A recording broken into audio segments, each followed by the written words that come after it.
ফেরাউন ছিল মিশরের শাসকদের একটি উপাধি। বিশেষ করে প্রাচীন মিশরের রাজাদের বোঝাতে এই শব্দটি ব্যবহৃত হতো। তবে ইসলাম ধর্মে ফেরাউন বলতে সাধারণত সেই নির্দিষ্ট একজন অত্যাচারী মিশরীয় রাজাকে বোঝানো হয়, যিনি নবী মুসা আলাইহিস সালামের সময় শাসক ছিলেন এবং যিনি হযরতে মুসা আলাইহিস সালামের দাওয়াত ও আল্লাহর অস্তিত্ব অস্বীকার করেছিলেন।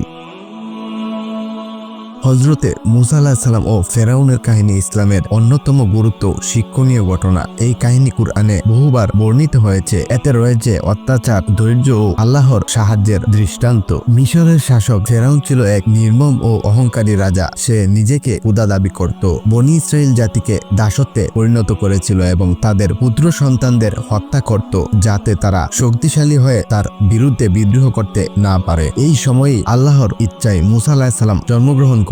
তার মা আল্লাহর নির্দেশে তাকে একটি ঝুড়িতে রেখে নদীতে ভাসিয়ে দেন, যা পরে ফেরাউনের স্ত্রীর হাতে পড়ে এবং তিনি মুসাকে দত্তক নেন। যৌবনে মুসা আলাইহিস সালাম এক মিশরীয়কে হত্যা করে মদিনাতে পালিয়ে যান। সেখানে তিনি বিবাহ করেন এবং পরবর্তীতে আল্লাহর পক্ষ থেকে নবুয়তের দায়িত্ব পান। আল্লাহ তাকে ফেরাউনের কাছে পাঠান যাতে তিনি তাকে সত্যের পথে আহ্বান করেন। হযরতে মুসা আলাইহিস সালাম তার ভাই হারুনকে সঙ্গে নিয়ে ফেরাউনের দরবারে যান এবং তাকে আল্লাহর প্রতি ঈমান আনতে বলেন, কিন্তু ফেরাউন তাদের অবিশ্বাস করে এবং তাদেরকে জাদুঘর বলে অপবাদ দেয়। আল্লাহ মুসা আলাইহিস সালামকে বিভিন্ন নিদর্শন প্রদান করেন, যেমন লাঠি সাপ হয়ে যাওয়া, হাতের উজ্জ্বলতা ইত্যাদি। ফেরাউন এসব দেখে জাদু বলে প্রত্যাখ্যান করে এবং মুসা আলাইহিস সালাম ও তার অনুসারীদের উপর অত্যাচার শুরু করে। তিনি বনী ইসরাইলের পুত্র সন্তানদের হত্যা এবং নারীদের জীবিত রাখার নীতি গ্রহণ করেন।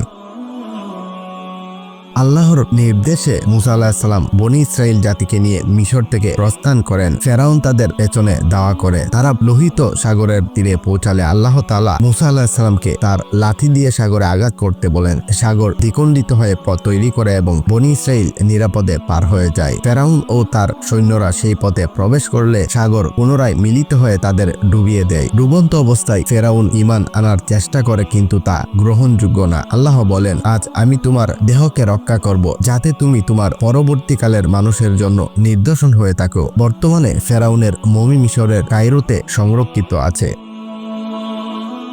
হযরত মুসা আলাইহিস সালাম ও ফেরাউনের কাহিনী আমাদের শেখায় যে আল্লাহর প্রতি ঈমান, ধৈর্য, সত্যের পথে অবিচল থাকা অত্যন্ত গুরুত্বপূর্ণ। অত্যাচারী শাসকদের পরিণতি অবশ্যম্ভাবী এবং আল্লাহর সাহায্য সৎ ও মুমিনদের সঙ্গেই থাকে। আল্লাহ তাআলা আমাদেরকে সৎ পথে চলার তৌফিক দান করুন।